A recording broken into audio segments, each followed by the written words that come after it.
यार I can't get over कि ये कितना सुंदर और कितना भव्य तरीका है जन्मदिन सेलिब्रेट करने का। हम सारे के सारे बचपन से बर्थडे पार्टी सेलिब्रेट करते आए हैं। So we know it's celebration, cake काटना, ये करना वो करना, ये एक रिचुअल होगा। बर्थडे है तो केक कटेगा, बर्थडे है तो पार्टी होगी, बर्थडे हुए तो बाहर से खाना आएगा, बर्थडे है तो ये होगा वो होगा। लेकिन जिस तरह से ये Rudra Abhishek, and I am a big bhakt of Mahakal, I think it is a very very beautiful thing to do, है ना? इट्स मैंने अभी कहा कि वही के एक्टर होते हैं वो बहुत बड़ी ग्रैंड पार्टी करते हैं, शो शाह दिखाते हैं, या अपने दोस्तों के साथ गोवा चले जाते हैं, कोई फॉरेन टूर करते हैं। बहुत ये पांडे ही सोच सकता है इस तरह से, महाकाल का भक्त है तो हाँ। इतना अच्छा विचार दिमाग में आना कि नहीं बर्थडे में इस तरह से मनाऊंगा। और पता है ये रुद्र दैट्स वेरी गुड। अभिषेक हर कोई नहीं कर पाता। जैसे कि मुझे मेरे बेटे के लिए बहुत दिनों से रुद्र अभिषेक कराने का बहुत मन है, लेकिन somehow it's not happening, it's not materialising. Somehow कुछ हो रहा है, कुछ हो रहा है। तो ये जब तक महाकाल की कृपा नहीं होती, Yes. आप नहीं कर पाते हो इस तरह का यज्ञ, इस तरह का अभिषेक महादेव का। So it is, I think, it's such a beautiful, blessed feeling, and it's just very beautiful, yeah. मैं बस यही कहूँगी कि ये राजन जी का एक तरीके से it's way to bind us. ये नहीं है कि मैं अपने बर्थडे पे भी मेरी पार्टी होती है, लेकिन ये नहीं है कि हम मंदिर नहीं जाते, हम वहाँ पर यज्ञ नहीं कराते। लेकिन जैसे राजन जी कॉन्स्टेंटली सेट पे यज्ञ कराते रहते हैं ताकि सारा कास्ट एक साथ रहे।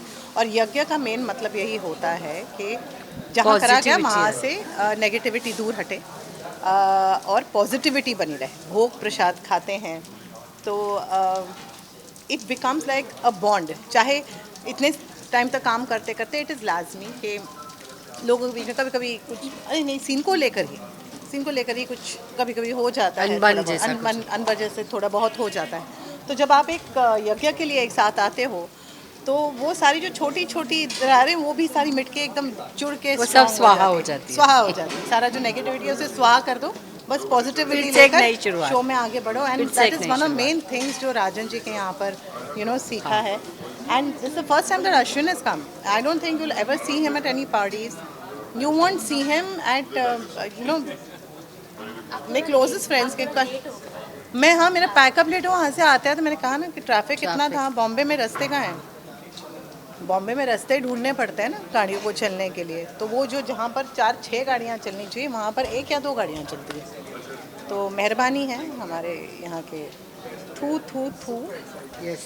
थैंक यू सो मच जनता जनार्दन कि आप लोगों को हमारा काम, हमारी मेहनत पसंद आ रही है।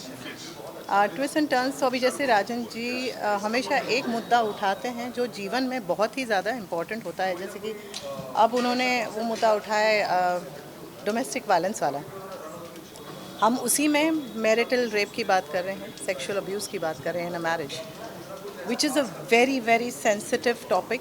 एंड जो शायद महिलाओं के साथ होता है लेकिन कोई इस बारे में बात नहीं करता है। So it takes a maker a lot of guts to come out with something like this.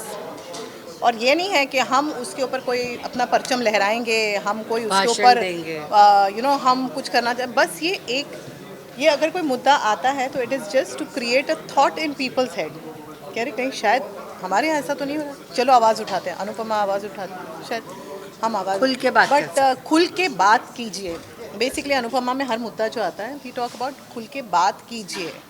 You need help, अब आस्क फॉर परिवार इट। क्यों बने हैं? परिवार होते ही इसीलिए कि आप अपने हाँ, प्रॉब्लम और को हम हमेशा से शेयर करो। परिवार, हमारा कल्चर, हमारी संस्कृति, जो हमारा रिलीजियस चीज़ें हैं, सेलिब्रेशन, जो हिंदुस्तान का सेलिब्रेशन हो, सब हम जगह, Festivals। चाहे वो इंडिपेंडेंस डे हो, चाहे सब, we celebrate a Rakshabandhan lot. आएगी अब। या everything we celebrate, all the festivals, no, it's nice. And I think that's beautiful, and thank you so much audiences for loving us. Thank you, thank you, thank you. बस हम लोग मेहनत करते हैं, बहुत जमकर मेहनत करते हैं, and ऐसे ही आप लोग प्यार देते रहिएगा।